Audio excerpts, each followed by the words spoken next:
갑상선암이 여성 호르몬과 관련이 있나요? 실제로 갑상선암은 남성에 비해서 여성에서 4배 정도 발생률이 높습니다. 그리고 상대적으로 젊은 연령층에서 발생하는 경우가 많이 있는데요. 하지만 여성 호르몬과 갑상선암 발생과는 관련은 있지는 않습니다. 갑상선암과 유방암이 동시에 진단되는 분들이 있기는 하시는데요. 이거는 두 악성 종양 발생률 자체가 높기 때문에 이렇게 진단되는 것으로 알려져 있고, 유방암, 갑상선암이 동시에 발생률을 높이는 유전자 변이는 아직까지는 없는 것으로 알려져 있습니다. 갑상선 조직 검사를 했는데 암인지 모르겠다고 몇 개월 후에 재검사하자 합니다.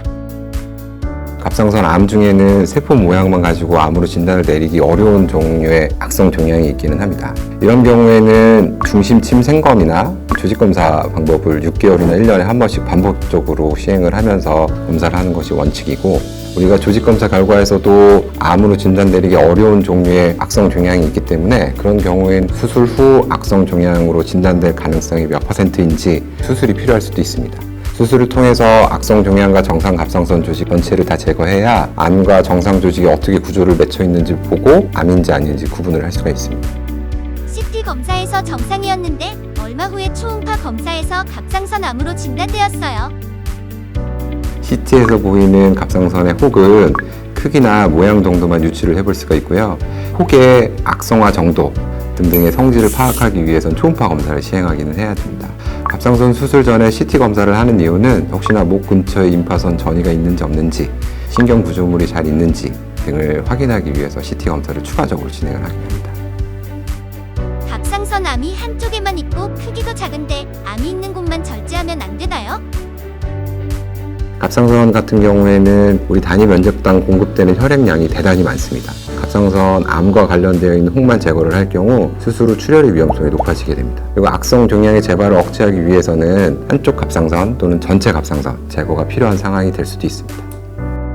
목에 상처가 남는 것 때문에 수술이 걱정되는데 혹시 다른 방법이 있나요?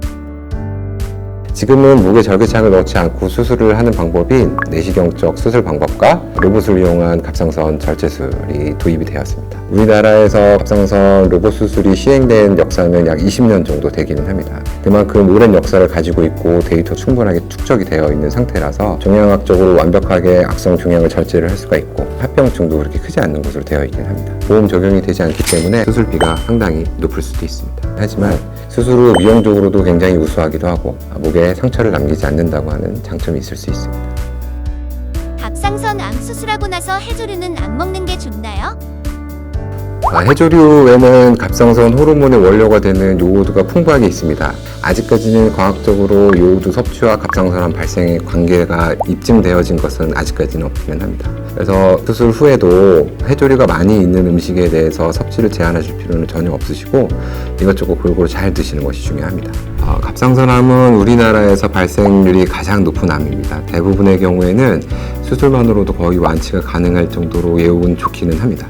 다만 갑상선암 같은 경우에는 10년 이후에도 재발할 가능성이 있기 때문에 갑상선 수술 이후에도 정기적인 추적 관찰이 필요하고, 갑상선암 중에 일부 1% 미만인 역형성 암 같은 경우에는 평균 생존율이 1년 미만입니다. 그래서 이런 악성 종양도 있기 때문에 갑상선암을 너무 관가하시지 마시고 필요하면 정기적인 갑상선암 검진을 통해서 갑상선 건강을 유지하시는 것이 중요하겠습니다.